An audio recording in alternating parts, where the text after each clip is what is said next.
retomando paisagismo contemporâneo brasileiro. Olha só, a gente está falando de contemporâneo que vai equivaler a moderno, vai bater um pouquinho de pós-moderno também, tá? Algumas obras do Burle Marx, por exemplo, da Rosa Frias, vão ser essencialmente pós-modernas. Mas a gente vai resgatar um pouquinho o que vai corresponder nos outros países ao período eclético, que para nós vai ser colonial e vai adquirir algumas características pelo menos em termos construtivos, dos jardins renascentistas, ou seja, a evolução do renascentista que chega ao eclético, no momento em que no mundo todo está eclético, que a gente não chegou a estudar a fundo, porque a minha visão de que o eclético é um renascimento um pouco evoluído, um pouco mais de construção, então a gente não detalhou essa parte aí do eclético, e a gente vai pegar, nesse período, as obras aqui no Brasil do Auguste Glasieux. Eu não sei falar o nome dele direito, não sei se é desse jeito mesmo, porque eu não sei falar francês, mas o que importa pra gente em relação a esse danado desse cara aí? Ele é um francês, então ele estudou em Paris, depois que ele se formou em engenharia civil, aí ele foi ao Jardim Botânico de Paris para estudar agricultura, horticultura e acabou se envolvendo com os projetos paisagísticos. E ele, em 1858, foi convidado pelo imperador Dom Pedro II para coordenar a diretoria de parques e jardins. Embora não tenha sido nomeado, foi ser nomeado mais ou menos 10 anos depois, e foi atuando nesse período enquanto ele não recebia nomeação.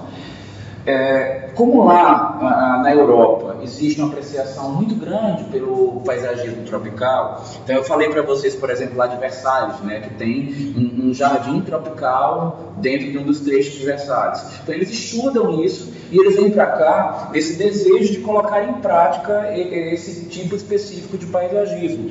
Então o Glasieux, ele procurou utilizar as espécies nativas daqui, até porque os botânicos, eles têm o conhecimento de que as plantas que são tiradas de uma região e que vão para outra, elas sofrem por conta do clima, do solo, uma série de adaptações que precisa ser feita para utilizar uma planta do local. Então o Glasieux começou a fazer pesquisas sobre as plantas nativas para utilizar no jardim.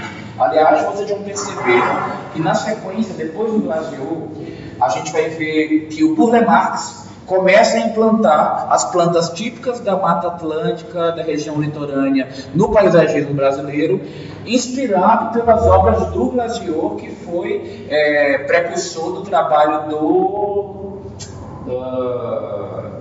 Burle Marx. Burle Marx, na sua fase inicial de projeto paisagístico, ele segue uma linha muito semelhante ao Glasieux. Então, quando a gente foi ver, por exemplo, o Palácio de Karnak lá no Piauí, você vai ver que parece mais uma obra do Glasieux do que uma obra do Burle Marx. Então, ele inclusive começa a adotar, além das nossas plantas nativas, ele descobre algumas que ainda não eram catalogadas, que vão receber inclusive o nome dele nessas espécies. O fato é que naquele período, gente, no Brasil, na verdade, hoje, não tem ainda hoje a formação superior em paisagismo. Então, naquele período era mais escasso ainda o profissional. Então, quem atuava naquele momento como paisagista? Ou um botânico, ou um engenheiro, ou um artista. Aliás, algumas das obras que a gente vai ver aqui como sendo atribuídas ao Glasieux, na verdade, foram obras do mestre Valentim, que foi um artista do período, um escultor, que depois foi chamado de urbanista, porque ele mexia com praças, ele reformava parques, porque ele ia fazer fontes, colocar esculturas, e aí, de repente, ele era chamado de paisagista. Era assim que a coisa acontecia naquela época. Infelizmente, no Brasil não é só naquela época, não. Ainda hoje é assim, só mudou o perfil do cara. Por exemplo, Brasília. Brasília, por algum motivo, os arquitetos não se interessam por paisagismo. Talvez porque um projeto de interiores custa R$100 o metro quadrado e o de paisagismo custa 5 a 10. Talvez seja essa a lógica que faz com que o arquiteto brasileiro não queira fazer paisagismo. Então, quem acaba projetando paisagismo? Madame, que se envolve com a mídia e acaba virando paisagista porque ela se envolveu com alguém. Os agrônomos, e os engenheiros florestais. É mais comum você ver um engenheiro agrônomo com um nome repercutido no meio do paisagismo do que um arquiteto. Por quê? Como o projeto de paisagismo em Brasília ele não tem um valor, não é muito valorizado, então normalmente os paisagistas aqui eles são viveiristas. Pessoas que têm formação na área de cultivar, na área botânica, e aí eles começam a plantar e começam a vender e se autotitulam paisagistas, sem a formação devida. Não dizendo que nós arquitetos temos a formação como um todo de paisagista, não. Nós temos a deficiência em várias coisas, especialmente no que compete a parte biológica, botânica, mas paisagismo ainda é planejamento de espaço, e ainda é uma coisa que somente o arquiteto estuda. Então, a mim soa estranho as outras áreas projetando. Vocês sabem que, conforme as últimas resoluções do CAL, somente nós podemos fazer paisagismo de larga escala, que eles chamam de arquitetura paisagística. Mas ainda é bagunçado, apesar das resoluções e leis serem nesse sentido. Mas voltando lá para o período eclético e das obras do Glasiou, Glasiou vai ser um nome importante do nosso paisagismo, porque ele começa a projetar a cidade que na época, ou pelo menos os parques e as praças da cidade que era a capital na época do Brasil, do Brasil pós-colônia, né? Então, ele vai projetar, por exemplo, a Praça Tiradentes, que é uma praça bem no centro do Rio de Janeiro, e lá, inclusive, tem algumas das obras do Médici Valentim. Aliás, em quase tudo que é praça do Rio de Janeiro desse período, a gente vai ver obra do Médici Valentim, que era considerado, inclusive, autor original de algumas das obras do Glasiou. Muito bom, obrigado. Inclusive, aí nessa praça, a gente, além da escultura aí do Dom Pedro, a gente vai ver mais algumas que são esculturas de índio, que infelizmente as fotos aqui elas não mostram com detalhes, mas elas têm toda uma referência simbólica que tem a ver com o período da independência do Brasil. Deixa eu ver se eu acho alguma coisinha aqui, uma tirinha minha, uma anotação.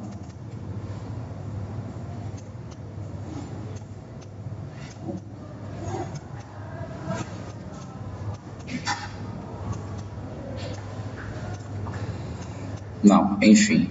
Achei aqui. Então, as esculturas indígenas, a anotação que eu fiz aqui, a estátua tem em seu pedestal quatro esculturas indígenas. Eu acho que o que ele está falando são estas aqui de baixo, tão pequenininhas aqui que a gente está vendo, ó. Com animais e motivos decorativos que simbolizam os 4 maiores rios brasileiros. Então, são eles: o Rio Amazonas, simbolizado por uma índia com uma criança nas costas. Depois eu vou ampliar a imagem para ver se a gente vê isso. E se bem que eu não posso porque a câmera ela interrompe o vídeo se fizer isso, porque muda a resolução. Com os pés sobre um jacaré, além de uma arara. O Rio Paraná, representado por um índio segurando uma flecha e uma índia tocando maracá, próximos de uma anta, um tatu e 2 grandes aves. Rio São Francisco, um índio sentado perto de um tamanduá-bandeira e uma capivara, e o Rio Madeira, que aparece com o índio com arco e flecha. Tá difícil, depois eu vou ampliar para a gente ver, depois que passar a gravação. Me lembrem, tá? Ao final da gravação.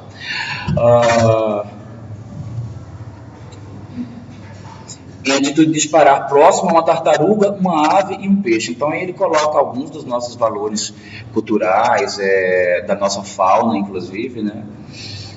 Bom, vamos ver mais uma obra do Glasiou.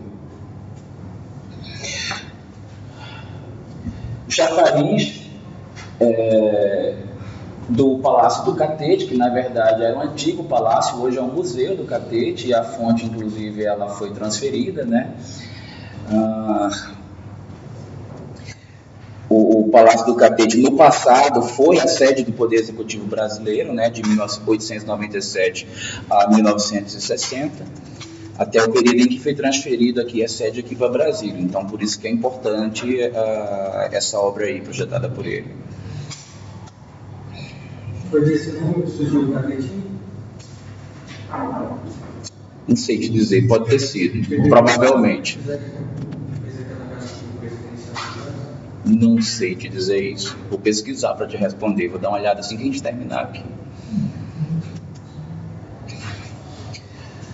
O Parque do Quinta da Boa Vista, que é um parque municipal que fica lá no bairro de São Cristóvão, localizado na zona norte do Rio de Janeiro, né? E ele é atualmente um complexo paisagístico público de grande valor histórico, porque nas dependências do parque tinha o Museu Nacional de Arqueologia e Antropologia, instalado no local do Paço Imperial da Quinta de São Cristóvão, também chamado de Paço de São Cristóvão. Lá também existia o Palácio Real, Palácio Imperial, que é um edifício que tinha as características neoclássicas da época, né, que vão trazer essa linguagem aí colonial para o parque e resgatar a arquitetura também.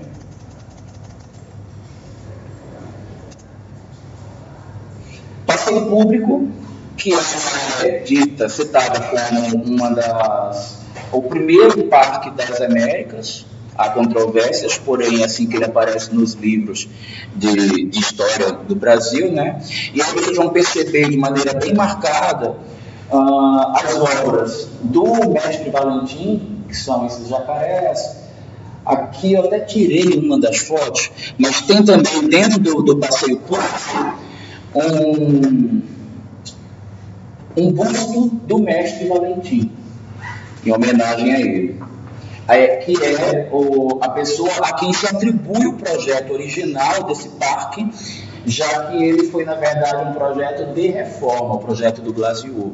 Então, existia uma coisa mais aberta, uma coisa... Esse porte, por exemplo, não existia, e ele foi feito para poder dar segurança, porque antes era uma zona muito perigosa, e aí ele passou a poder ser fechado para manter a segurança da área, tá? Mas é atribuído a ele. E aí a gente vai parar um pouquinho de falar dos parques de característica eclética, do Glasiou, para chegar no contemporâneo mesmo. Quando a gente vem para o período mais contemporâneo, por estar simplesmente na maior cidade brasileira, a gente vai ver o nome de uma pessoa que tem grande repercussão, e ela é uma exceção raríssima na história, não somente do paisagismo, mas se a gente pensar na arquitetura como um todo, a gente vai ver que pouquíssimas mulheres tiveram repercussão, não sei a explicação, mas a Rosa Cleas, ela conseguiu uma repercussão que era incomum naquela época. Então a Rosa Cleas, ela quebra paradigmas. A Rosa Cleas, ela era uma pessoa envolvida com pessoas influentes, porque ela ganhou alguns concursos para fazer projetos públicos, e isso deu a ela acesso posterior a convite de vários projetos grandes na cidade de São Paulo.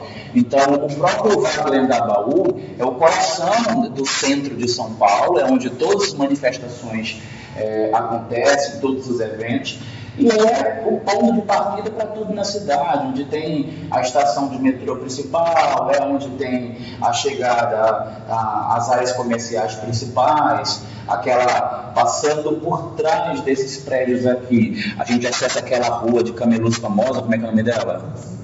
25 de março. Inclusive, aqui não aparece nas fotos.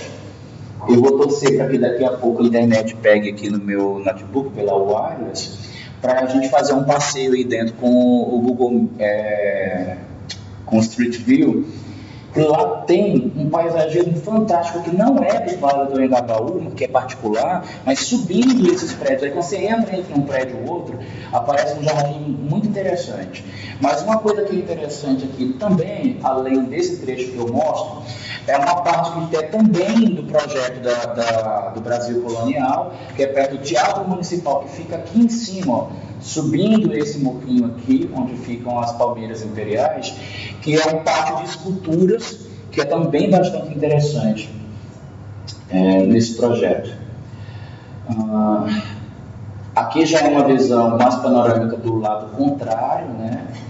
Que fica uma visão de quem está no viaduto do Chá, que é um viaduto que passa por cima dessa área, que é também um elemento paisagístico emblemático lá do centro de São Paulo.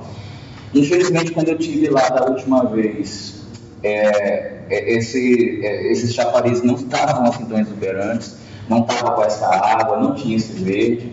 Tinha um Ralph lá, que eu aqui não estou identificando direito onde que é, mas ele era a única coisa que parecia que estava sendo utilizado. Não estava assim tão verde, tão bonito como a gente está vendo aqui, não.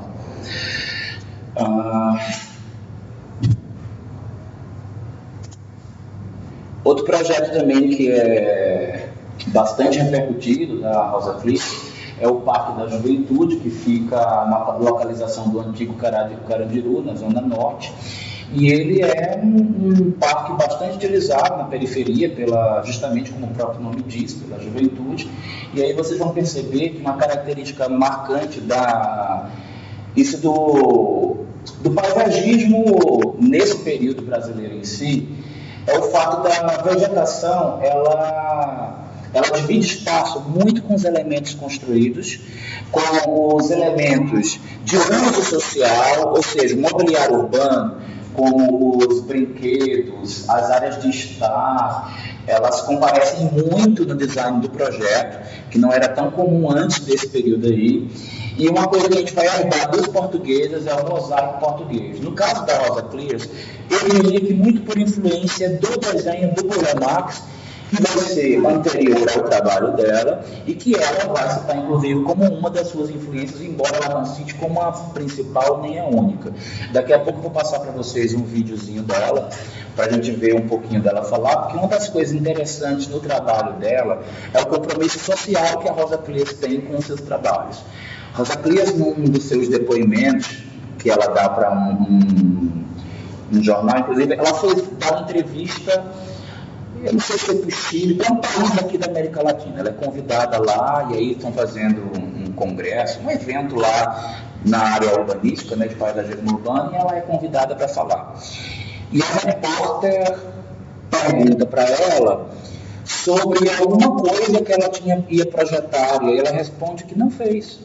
Ela falou assim, eu não vou saber repetir as palavras dela, a gente vai assistir o vídeo porque eu já esqueci realmente, mas a repórter pergunta para ela assim, por que você não fez o projeto de tal lugar, de tal região? E a Rosa Clears fala assim, com outras palavras, olha, eu coloquei a maneira como eu gostaria de fazer o projeto, e o responsável por autorizar essa obra, ele falou que não faria do meu jeito, e eu disse que eu não faria. Resultado, no outro dia, quando foi publicada a manchete, né, pela repórter, colocou o título da manchete era assim, Rosa Clears, a paisagista rebelde. Ela obviamente não gostou disso, né? Ela não gostou muito desse título. E aí, na sequência, ela vai dar uma palestra pela Associação Brasileira de Paisagismo, acho que é a ABRAP, que eu inclusive era associado até um dia desses, parei porque não conseguia participar dos eventos, né? É tudo muito voltado lá para São Paulo, às vezes vai para o Rio, mas Brasília não entrava muito, eu acabei me desvinculando, parei de contribuir. Mas ela depois vai dar uma palestra pela ABRAP e ela explica por quê. Ela fala assim, poxa, a repórter foi lá, publicou que eu era rebelde, mas explicou por que eu me neguei a fazer. Então ela começa a falar que, por exemplo, esse não foi o único projeto que ela falou assim, o meu jeito de fazer é este, terá que ser deste. Ela é convidada, por exemplo, para fazer uma área, assim, acho que é do interior, onde lá a história tinha toda um histórico, a cidade tinha um histórico de pessoas humildes numa área que era ribeirinha e as lavadeiras que elas lavavam roupa lá na beira do rio e o cara queria destruir aquela área de lavar roupa e ela dizia, não senhor, eu vou fazer um paisagismo exuberante para que as lavadeiras venham para dentro do meu projeto para lavar roupa e elas façam parte da paisagem, porque a história da cidade tem a ver com essas lavadeiras. E aí ela resgata o valor cultural, histórico da cidade com o projeto dela e valoriza aquela área e a cidade só cresce em valor cultural e em valor turístico, né? E ela tem muitas sacadas de projeto nesse sentido, de valorizar a questão cultural, de respeitar os valores do espaço onde ela está propondo a intervenção e ela tem um moralismo muito forte no trabalho dela. Então ela só se envolve com o projeto quando ela tem a possibilidade de resgatar valores e de seguir os princípios morais, éticos dela com a população. Isso é uma coisa muito marcante no trabalho dela, né? Mas há alguns diálogos também que eu particularmente não acho assim tão representativos. Ela fala da síndrome de Deus, porque ela sempre fala disso, que ela acha que o paisagista tem o poder de interferir na natureza, que só Deus tem, ele vem e mexe. Eu acho meio abobalhado esses negócios aí, mas enfim, é um conceito dela que ela defende. Aí um dos livros principais que ela publica é o livro Parques Urbanos de São Paulo, né? Uma referência para quem quer estudar essa área. Uma coisa que eu esqueci de falar também do currículo dela: ela é arquiteta e paisagista. Ela deve ter feito suas especializações, porque na verdade ela depois cursa mestrado em paisagismo, mas não temos a formação específica em paisagismo aqui, que é uma coisa que ela fala muito disso também, né? Ela foi muito influenciada pelo professor dela, que é o Roberto Coelho Cardoso, né, que era também um paisagista. Ela trabalhou como consultora de vários órgãos estatais, né, então ela prestou serviço para São Paulo, a rodo. Ela foi consultora da Prefeitura de São Paulo, então isso deu muita repercussão a ela, chegando a fazer vários projetos também para o interior de São Paulo. E deixa eu ver se tem mais alguma coisa aqui a falar dela.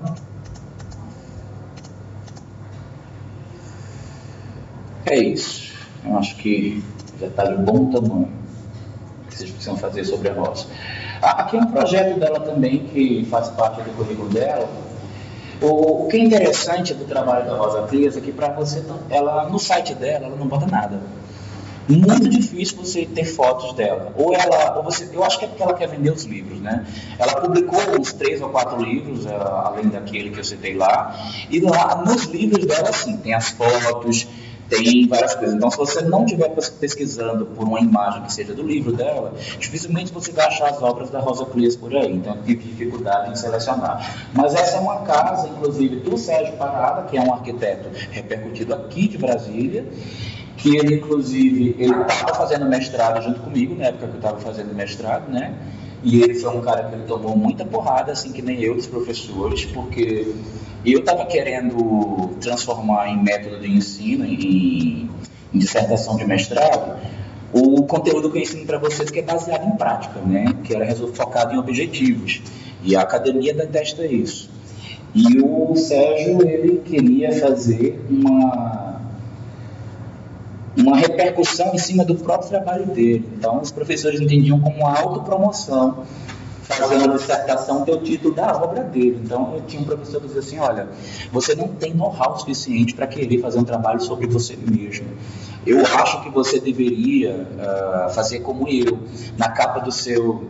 Eu nem vou citar nomes, tá? Porque a cena é esdrúxula. Na verdade, eu não presenciei, eu fiquei sabendo pelo professor de vocês também, pelo Monteiro. Eu não era da sala deles, né? A gente só em seminário, que via os seminários uns dos outros, quando dava para ir assistir. Mas o Monteiro era da sala dele mesmo. E vi um professor da gente, que era professor meu também, no seminário, chegar para ele e falar assim: olha, eu já fiz um livro onde eu falava várias vezes sobre o meu trabalho, mas na capa do meu livro eu botei um palhaço.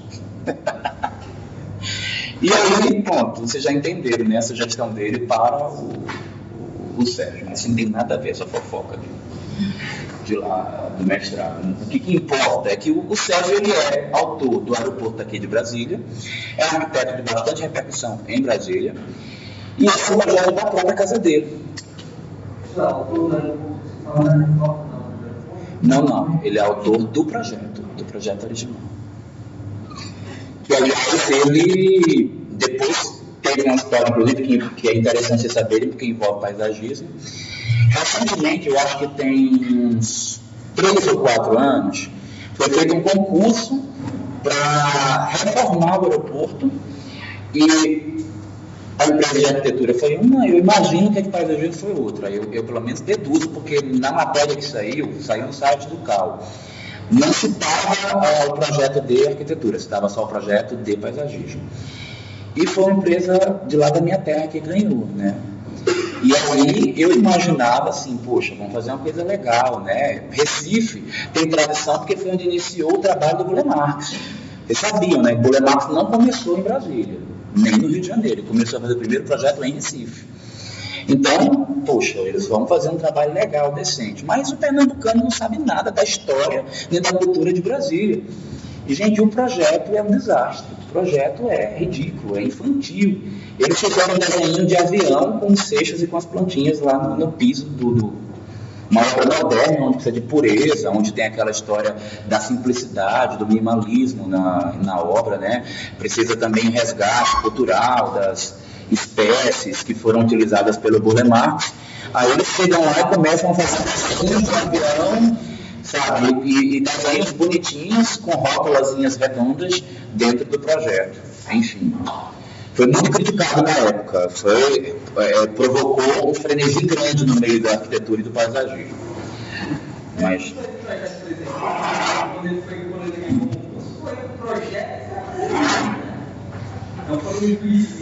Gente, mas sabe uma coisa que é um problema nessas... que não é bem concurso, na verdade, foi concorrência. A concorrência de certas obras públicas tem uma lei agora que ela tenta proibir esse tipo de atividade em tudo quanto é obra pública. Mas se fazia assim, uma tomada de preço de uma obra que vinha com o do projeto junto. Então, quem tivesse lá na consultora ia projetar o danado da obra lá e ia ser, seja lá o que Deus quiser. Então, e como as licitações, eu não sei se elas eram acompanhadas por um arquiteto paisagista, eu imagino que deve ter tido um descontrole, uma falta de cuidado com esse critério aí, e aí aconteceu o que aconteceu. E até hoje, o CAL, mais a IAB, mais a FNA, que são todas entidades relacionadas com os nossos interesses, né, são fundações voltadas para os arquitetos, elas têm a preocupação de fazer com que não entre essa lei nova, que é uma lei nova que diz que você começa a fazer obra tendo um projeto preliminar. E que casa projeto com obra. Isso é terrível, isso é péssimo para a nossa profissão, né? As coisas ficam... É ruim para a população, inclusive, né? Só para a nossa profissão, não. Muita coisa sem qualidade acontece. E eu acho que já aconteceu no caso do aeroporto. Casou a obra com o projeto, eu não sei, tenho certeza, mas eu acho, pelo que eu li lá, é o que parecia. E não teve muito critério. Se naquela época, na verdade eu citei já agora há pouco, até hoje, gente, se vocês pegarem um dos livros que a gente vai fazer pesquisa mais à frente, que é o Quadro do Paisagismo no Brasil, Quapá, ele é bibliografia dessa disciplina e da próxima semestre que vem, mas a gente vai fazer uma pesquisa mais profunda semestre que vem com ele. Você abre lá, você vai ver, são vários autores, né, do livro. Lá ele cita que a maioria dessas obras que estão no Brasil, até essa repercussão pública, se não tem dedo de donas de casa, tem dedos de engenheiros ou de cargos administrativos das regiões onde esses parques foram implantados. E não teria um arquiteto ou paisagista que cuidasse desses projetos. Então, a grande maioria dos problemas que nós temos do ponto de vista arquitetônico hoje é por falta de um profissional especializado para cuidar. Não tinham arquitetos projetados. Você vê que aqui, por exemplo, a gente falou dos parques principais do Rio de Janeiro. Quem projetou foi engenheiro. Né? Quem projetou o projeto inicial que o engenheiro reformou? Um artista plástico. E hoje não é diferente, tá? As coisas que a gente tem aí. Por exemplo, tem um jardim embaixo do CCBB. Na época que ele foi feito, um jardim não, tem um pátio de esculturas, melhor dizendo, não é bem um jardim. Mas é um projeto paisagístico. Quem fez ele? Um artista plástico. Ele foi no meu escritório na época, pedi consultoria para como que ele ia fazer as bases de concreto, como é que ele ia colocar a vegetação, como é que ele ia fazer uma série de coisas. Findou que ele simplificou bem, ele usou a ideia que eu dei para ele, né? Mas deveria ter sido contratado um paisagista para fazer a implantação paisagística e ele só para colocar as esculturas dele lá. Essa cultura que existia no passado até hoje, ela acontece em Brasília, que é uma cidade emblemática do paisagismo. Né? Temos aqui uma listagenzinha de alguns trabalhos dela, que eu não vou colocar muito, porque provavelmente vai fazer parte da pesquisa de vocês, então eu não vou expor tudo quanto é obra, até porque a intenção é que vocês tenham uma visão global do que acontece ao longo dos períodos e das civilizações. Tá? Mas é só para não ficar muito fechado no São Paulo, né? Rosa Clias fez trabalhos não somente ao longo de todo o Brasil, como fez alguns no exterior.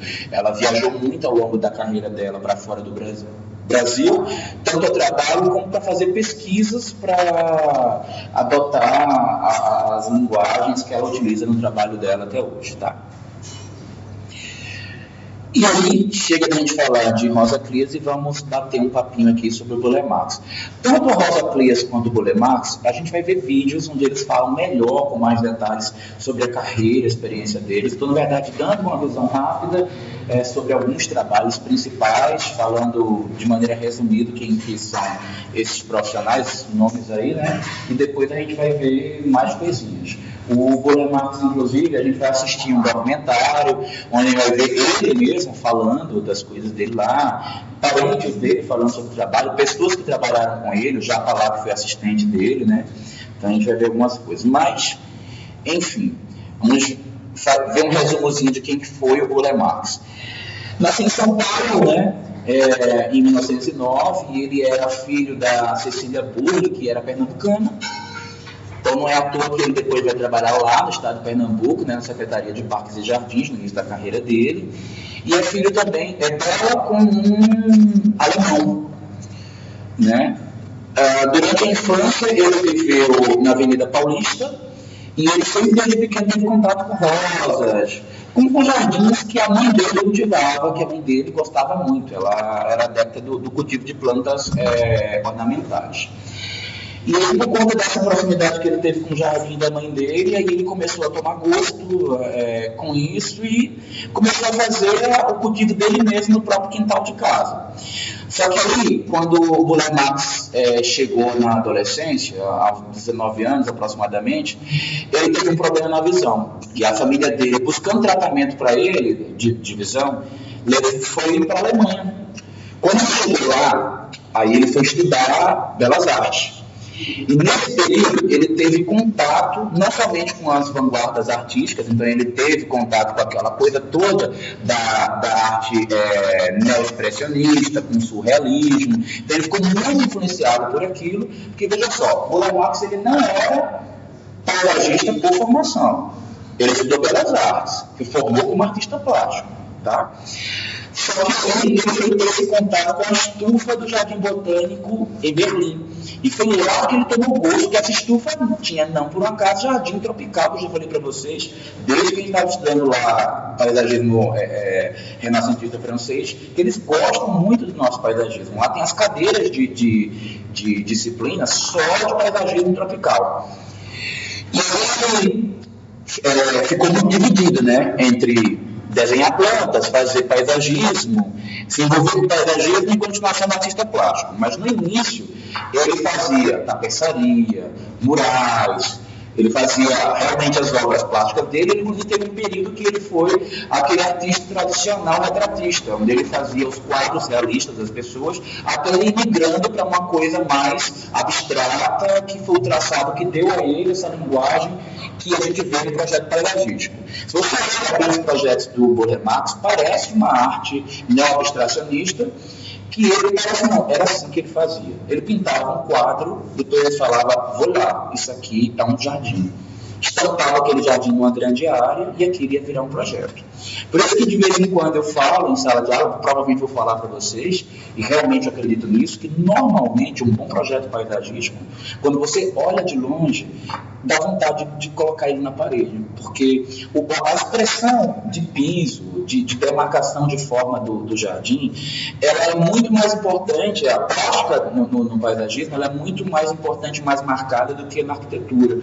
No paisagismo você pode fazer grandes ousadias formais, sem que isso precise ter um grande controle, porque não envolve custos ter grandes ousadias formais, não tão drásticos como na arquitetura, e não envolve um peso visual tão forte que precise ser avaliado pelas pessoas.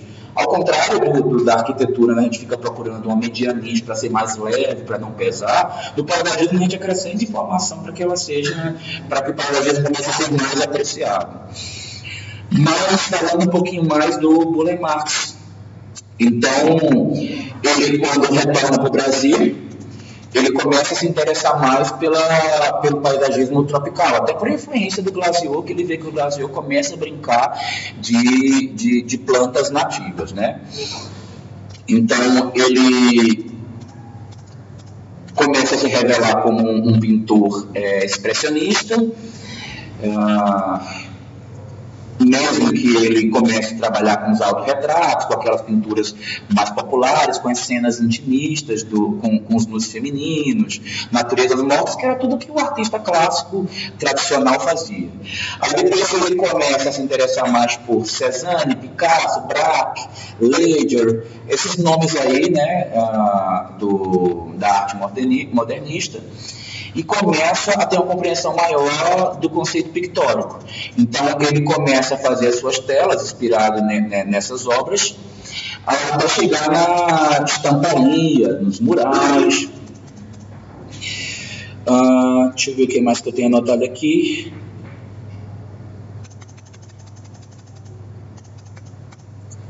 Já falei.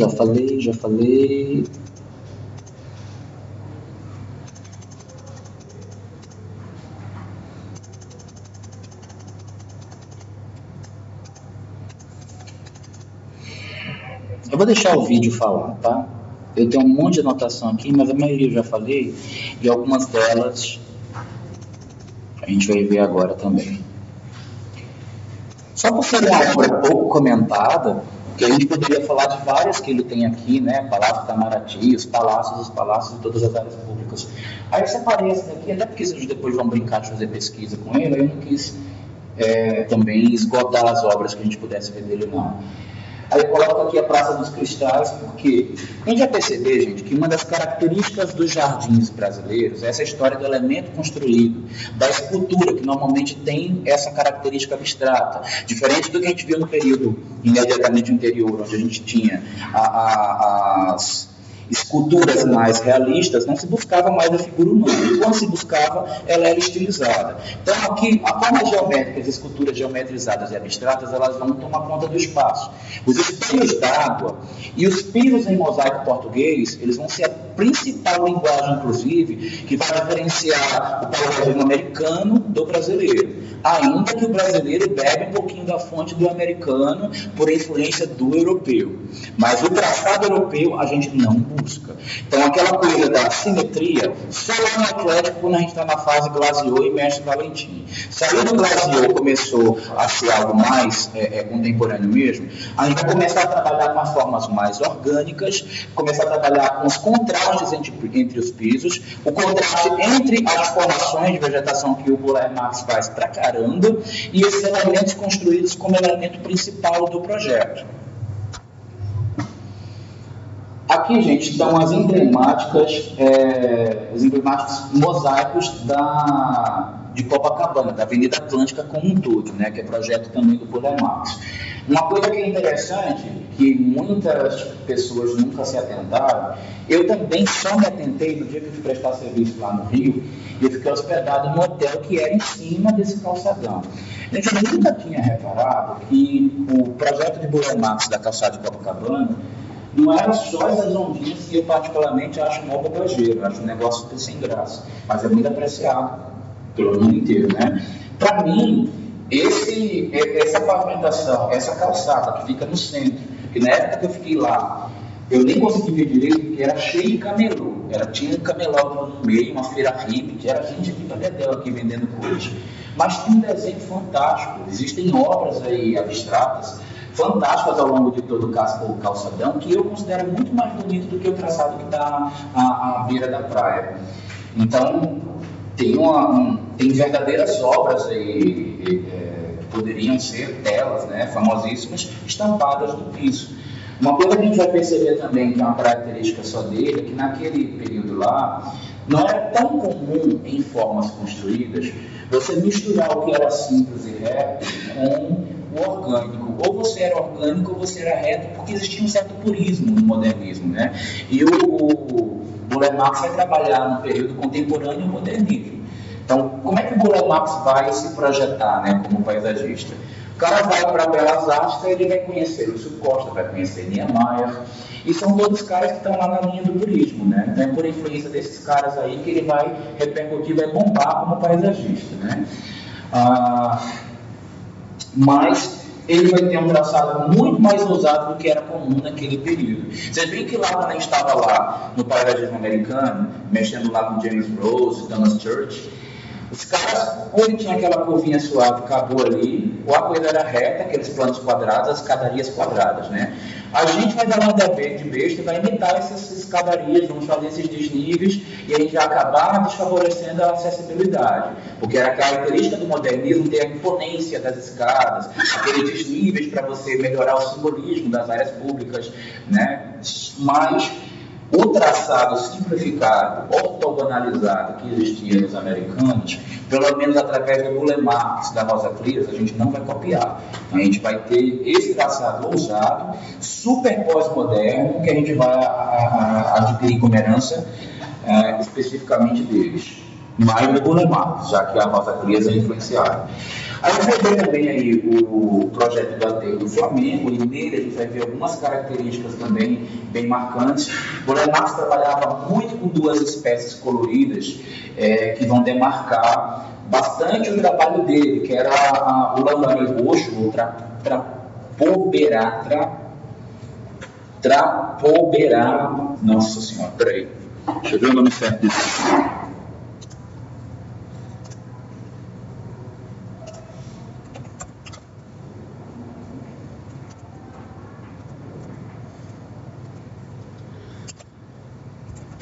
Me deu um branco agora quanto ao nome. Eu falo isso também. Hã?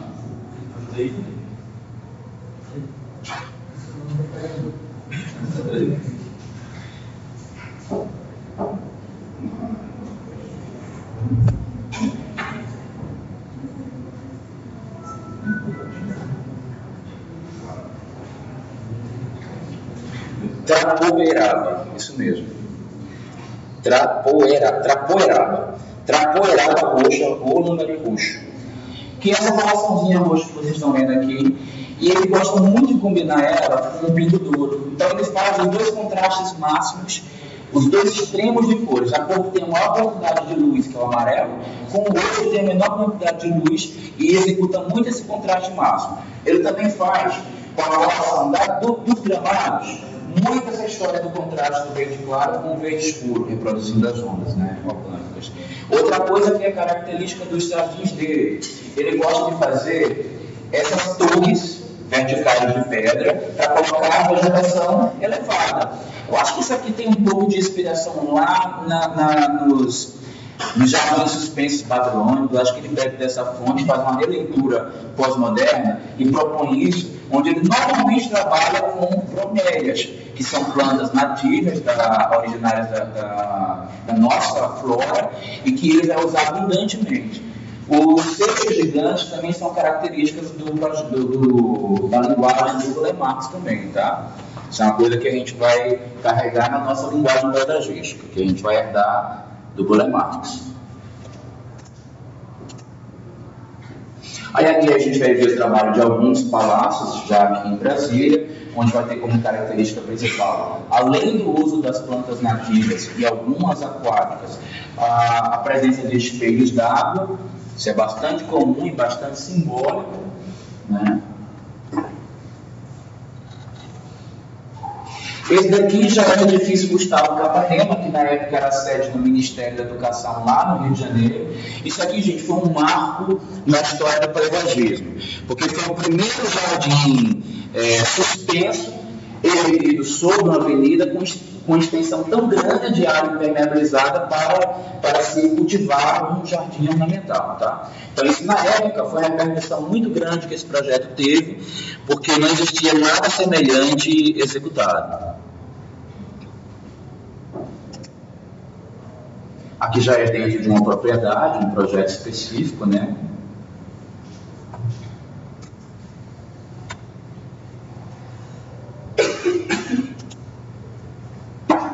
Esse aqui, gente, foi o primeiro projeto público do Burle Marx.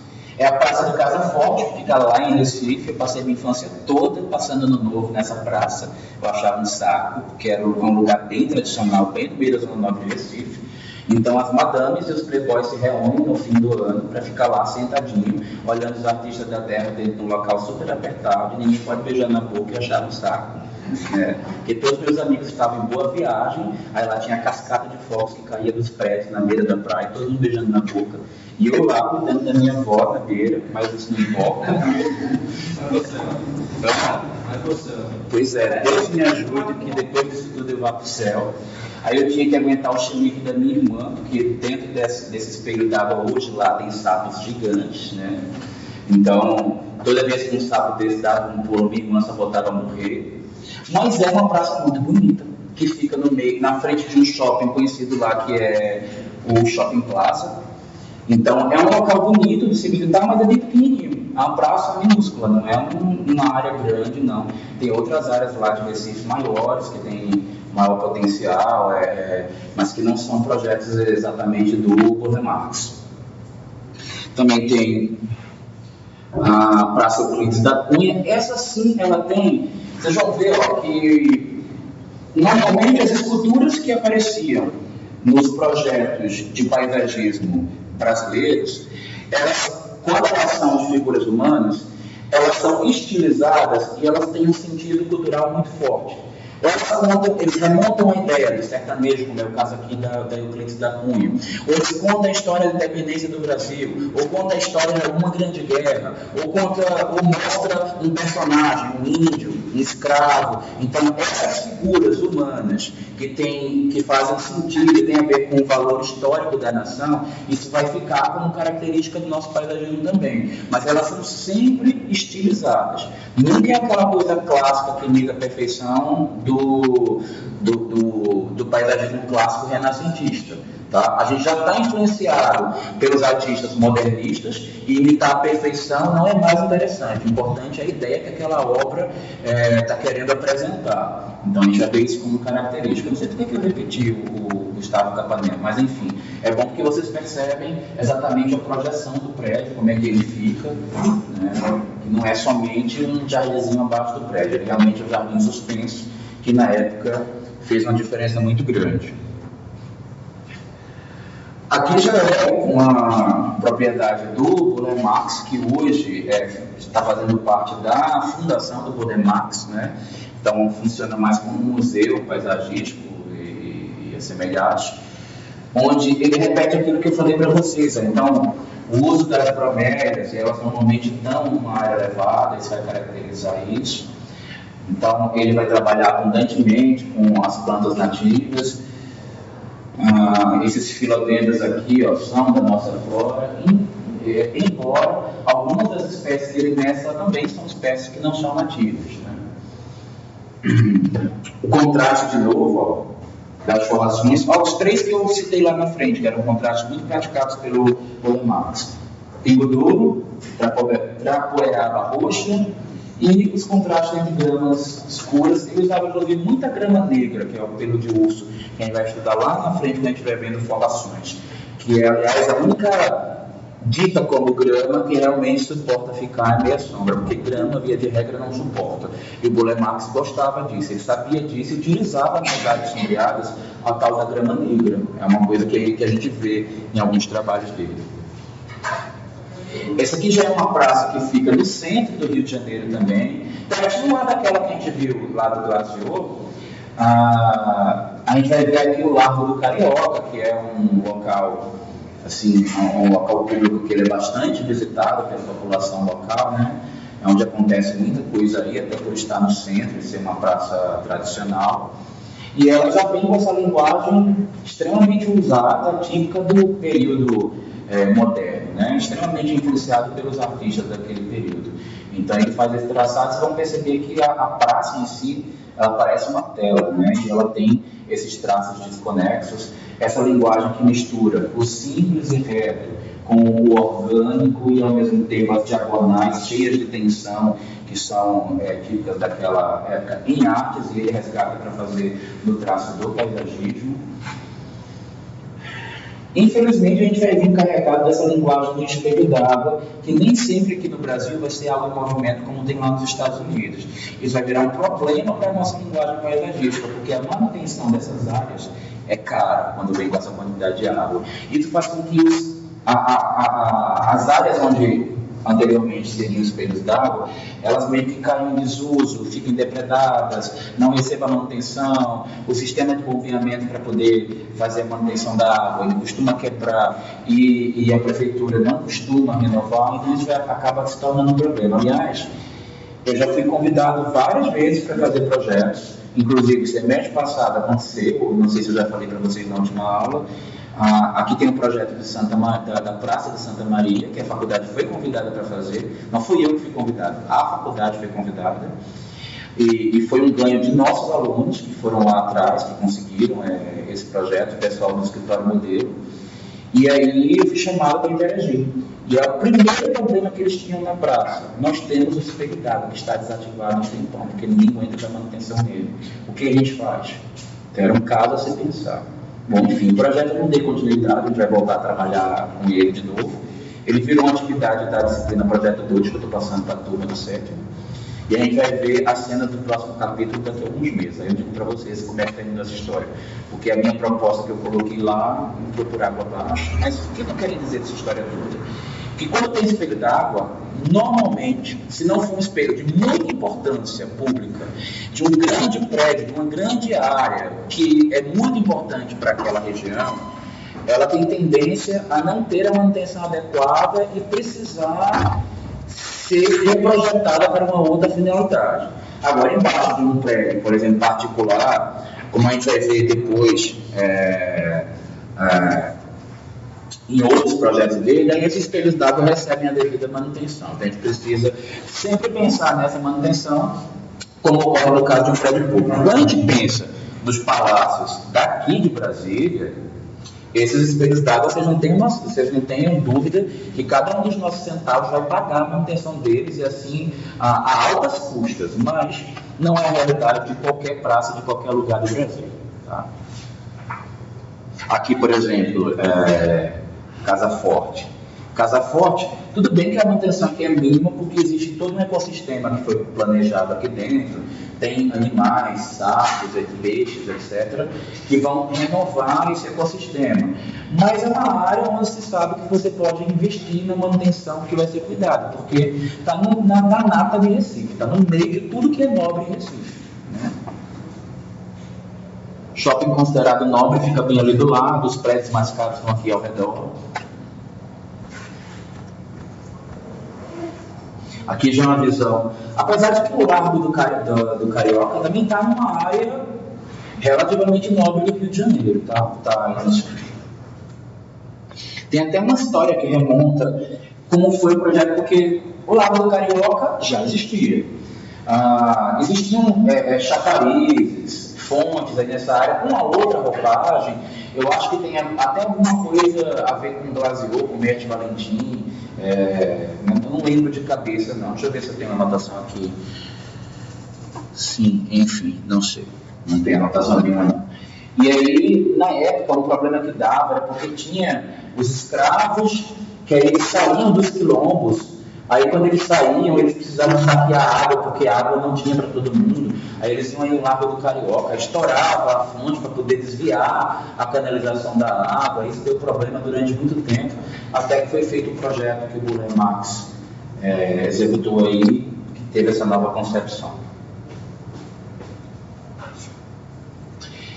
Esse aqui, gente, é o projeto. Bom, o nome eu não vou me atrever a dizer, porque muda, é vendido essas propriedades, né? Mas na época que ele projetou era o Odete Monteiro, depois foi vendido, a última notícia que eu tive é que foi vendido para o Ralph, da dupla Christian Ralph, e aí, eu não sei atualmente quem é, mas em um determinado período, teve um proprietário um dono aí dessa propriedade, que foi projetada pelo Burle Marx. Esse parque, por ele estar num vale interessante, numa região muito interessante do interior do Rio de Janeiro, ele tem uma característica única, e com o traçado do Burle Marx ele também ficou mais exuberante ainda.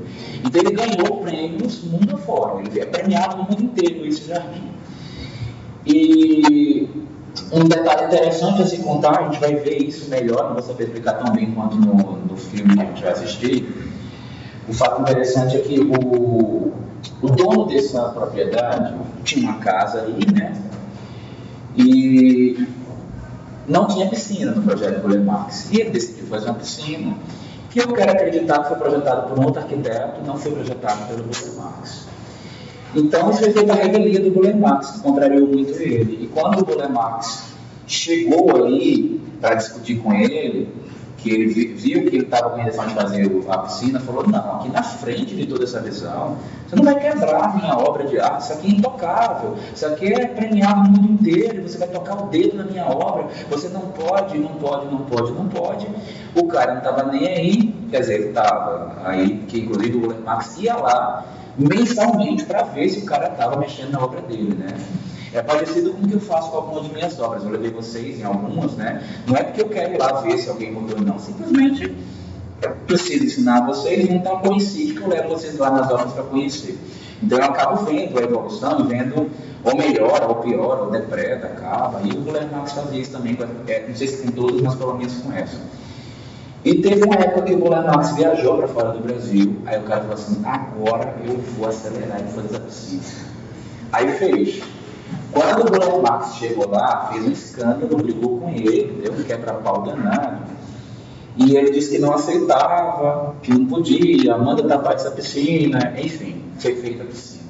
Aconteceu que o Golem Max, desse dia para frente, para visitar a propriedade, ele dava a volta, chegava pelo lado contrário, para não olhar o lado onde estava a piscina. Então ele chegava pelo lado contrário para não se contrariar.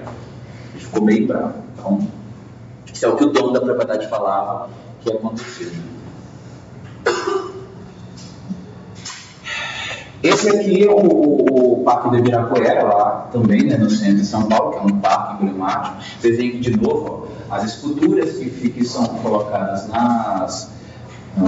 nos parques brasileiros. Quando tem a estatuária humana ou de animais, gente, o foco não é a forma, a beleza humana. O foco é a retratação histórica, o contexto cultural histórico daquele período, e então a arte transmitindo essa informação, essa comunicação aí, tá? Então isso a gente vai guardar. Muito embora a gente vai ver isso mesclado com as obras abstratas, com as obras que vão ter uma outra linguagem que não é retratista. O Parque do Ibirapuera também é um parque que a gente vai entender mais como um parque de reforma, porque já existia um projeto anterior, que se atribui inclusive a um engenheiro, não vou lembrar agora que tipo de engenheiro, mas era um engenheiro, e aí se discute se realmente isso aí é dele, mas, enfim, pelo menos o traçado final é do Golem Max, né? E é um projeto de extrema importância. A gente vai ver citado como teve. Aqui é um outro trecho, a área de meditação, a área de museu, enfim, a ponte que atravessa o laguinho que tem lá, o obelisco de marco lá da cidade.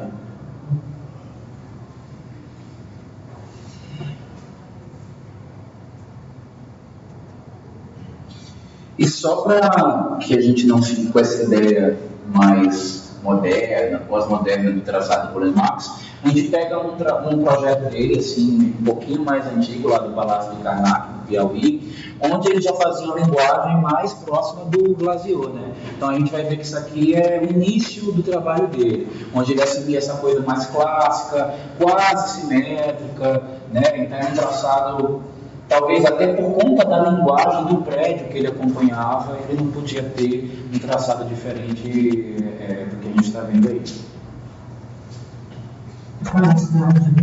Oi? Palácio de Karnak, que fica no Piauí. Não é do Egito não, tá? E aí, esse é um novo projeto que é também um diferencial em relação aos jardins tradicionais.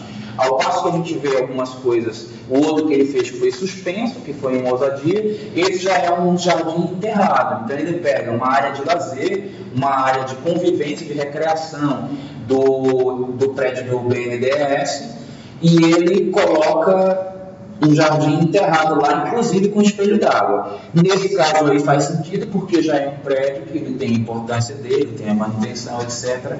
Não é um prédio que ele vai deixar. E como é privado a área, né, desse jardim faz mais sentido. Uma coisa interessante é que o jardim começa a ter o trabalho na área externa, já vai ver o traçado do Burle-Marx, no acesso dele continua, e esse traçado de piso, que é característica do Burle-Marx, esse mosaico, ele penetra no saguão do prédio também, então a gente vai ver todo um desenho acontecendo lá. E, bom, de linguagem principal que a gente vai pegar aqui para compreender como é que era o jardim brasileiro, a gente está encerrado aqui, vamos complementar. Quem está assistindo a aula em casa vai assistir os vídeos que estão dentro do mesmo canal, que são os que a gente está vendo aqui, e a gente vai assistir os videozinhos complementares para ver a história hoje do Burle-Marx, tá? A gente vai voltar também para ver alguns filmes que a gente não viu nas outras civilizações, como complemento. Então vamos dar uma paradinha aqui em Jardins Brasileiros.